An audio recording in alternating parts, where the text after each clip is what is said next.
Hi, today I want to talk about discrete space-state representations of dynamical systems. In some parts of this lecture, I will assume that you know some linear difference equations and you have heard about Z-transform. But if not, I would recommend learning these topics first before you start with this lecture. Even if you don't know what Z-transform is and different equations are, you still could learn something about state space from this lecture. Alright, let's define what dynamical system is. Practically, dynamical systems are everywhere. Everything that changes in time or space and produces some sort of measurable output might be thought as dynamical system. It is important to understand that state space is not new kind of system, in addition to what could be described by classical methods like transfer functions or difference equations.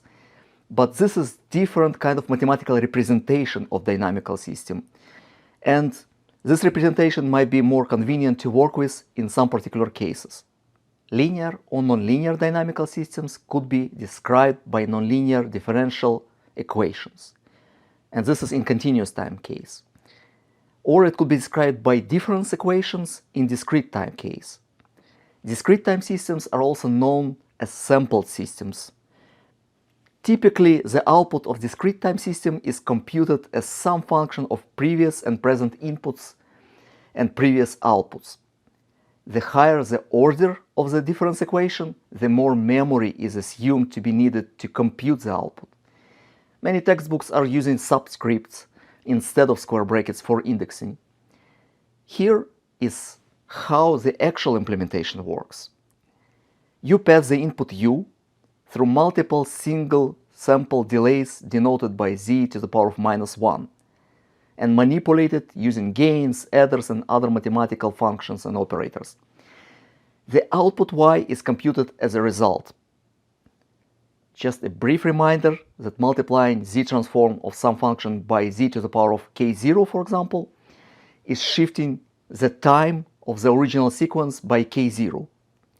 More delays means that the system has access to more stored data passing through the system, like in the example figures that you have here. While state space systems could be generalized to nonlinear systems, in this micro lecture we will concentrate only on linear time invariant or LTI systems, which could serve as pretty good approximation for many practical systems. That kind of system is described by linear difference equation of order n, as you can see in the slide. And describing solutions of nth order differential equation or different equation is not very easy. Instead, we could try maybe to decompose it into n difference equations of nth order.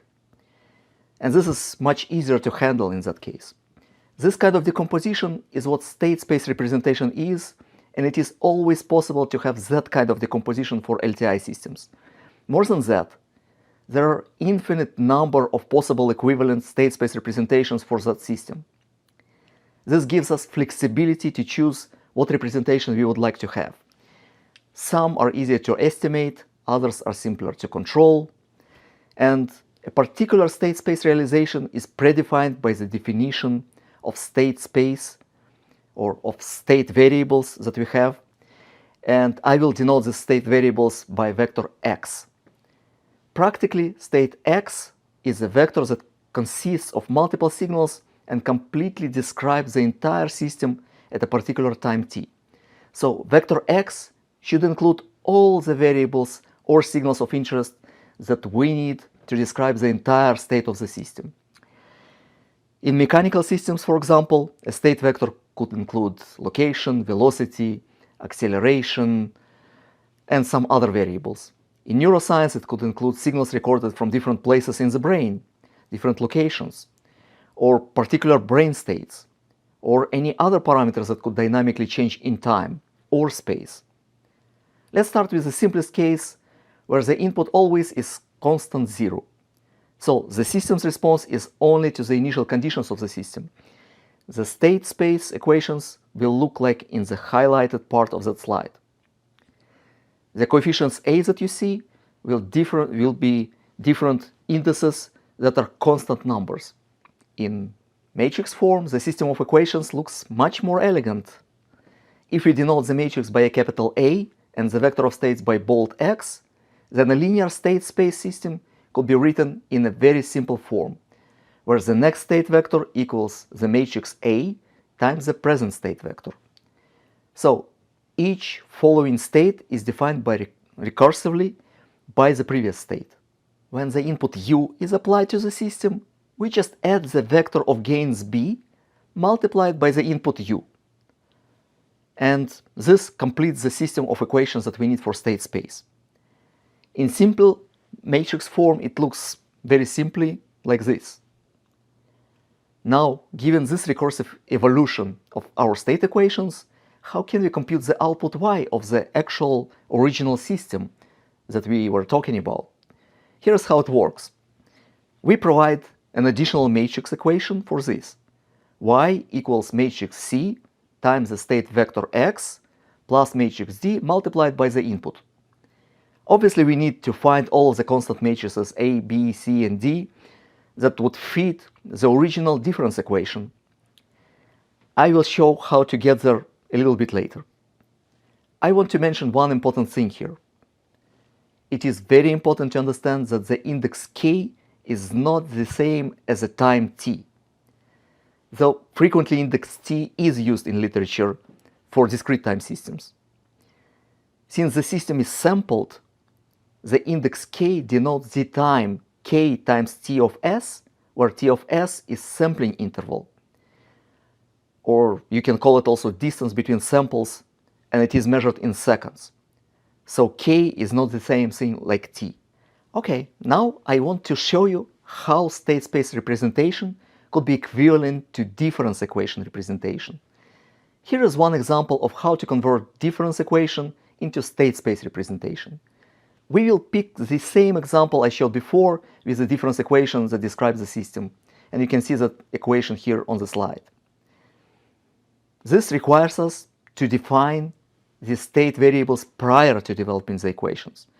Let's say x1 equals to u of k minus 3, and x2 equals to u k minus 2, and then x3 equals to u of k minus 1. If the choices for x's were different, then the state space equations would look different, of course. The catch here is that not all possible choices of x would work to define the system. So we need to be very careful with choosing correct x's. Anyways, all we need to do is to write the next x of k plus 1 as a function of x of k and uk only. This is our goal in writing the equations, state space equations. Okay, let's start with x1. So the next x1, which is x1 of k plus 1, will be equal by definition u of k minus 2. Since x1 of k equals to u of k minus 3, the next one will be u of k minus 2. But by definition, uk minus 2, we define that as x2. So we can write x1 of k plus 1 as a function of x2 of k, and that's it. Similarly, x2 of k plus 1 equals by definition u of k minus 1. This is coming from the second equation by shifting everything, the indices by 1. And then it equals to x3 by definition. Now, x3 of k plus 1 equals of u of k minus 1 and plus 1, so it's u of k. And uk we do not need to convert to anything because uk is given us. This is our input that we need. And now we can compute the original y of k of the system from the original difference equation, because u of k minus 3 we defined that as x1, u of k minus 2 we defined as x2, and u of k minus 1 we defined as x3. So we will just use the appropriate coefficients and write that y of k is basically x1 plus 3x2 plus 2x3. That's it. So we've got the final equation for the output of the system. And now we want to write the same thing in the matrix form. So the vector x of k plus 1 equals some matrix A times x But let's see, what do we have in the first line of that matrix A and the first line of the matrix B? So, what multiplies u of k in the first equation? Practically, you do not have u of k in the first equation, so 0 multiplies u of k. Same thing with the second equation. You do not have any u of k in the second equation, and this is why 0 multiplies u of k in the second equation. But you have u of k multiplied by 1 in the third equation. So third equation will be 1 times uk plus something. And this is why matrix B would be 0, 0, 1. Now, similarly, we are looking on the first equation for the matrix A.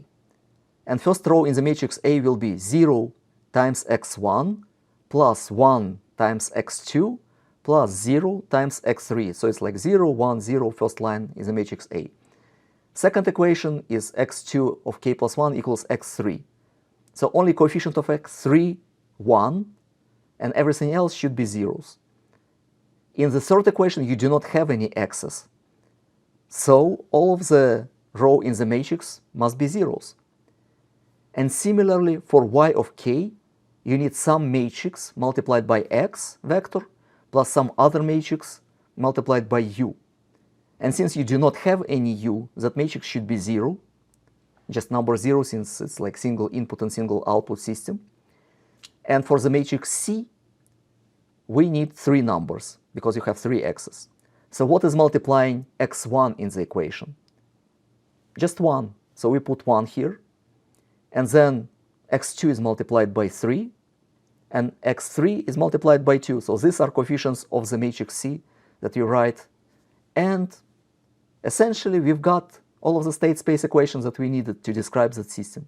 All right, let's see some MATLAB example on how states are changing as a function of time, or function of index rather than time.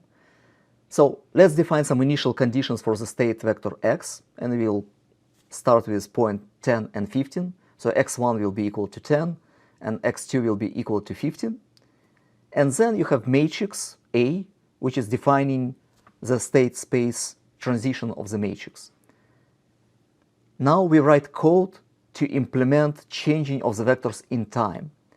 Next state will be equal to matrix A multiplied by the previous state, and we will store that state in the variable which is called state. At the end, we just want to plot states as a function of index or function of time. And this is how it will look like as a function of time. So if the x's are x1 and x2, this is how the plot will look like. I hope you enjoyed the lecture, and thank you for listening.